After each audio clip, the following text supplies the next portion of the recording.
خوشبخت دی هغه انسان چې دنیا پرېږدي، مخکې له دې چې دغه مکاره دنیا دی پرېږدي. داسې نه چې بیخي دنیا پرېږدي، له دنیا د خپله برخه واخلي، خو بدبختي دا ده چې انسان آخرت له لاسه ورکړي خو دنیا وګټي. رسول الله صلی الله علیه وسلم وایي د دنیا مینه د ټولو ستونزو بنسټ او اساس دی. هغه څوک چې یوازې له دنیا سره مینه کوي آخرت ترې هیر وي، دوی نه یوازې دنیا نه ګټي بلکې آخرت هم له لاسه ورکوي.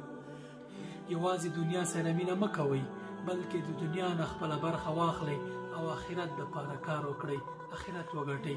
ابدي ژوند د نعمتونو مالامال ژوند چې هیڅ مرګ پکې نشته، ټول عمر پکې انسان خوشبخته سوکاله و ارامه وي که دغه وګټي.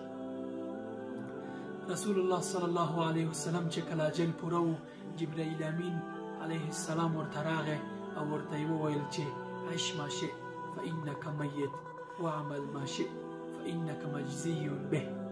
څومره چې د زړه غواړي ژوند وکړه، خو پام دی چې یوه ورځ له دې دنیا ځي، یوه ورځ مرګ راځي او ستا ژوند وروستی کېږي.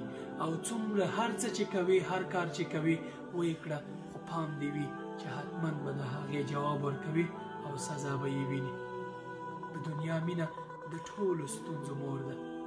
یوازې له دنیا سره مینه مه کوئ، خپله برخه ترې واخلئ او آخرت ګټلو لپاره کار وکړئ.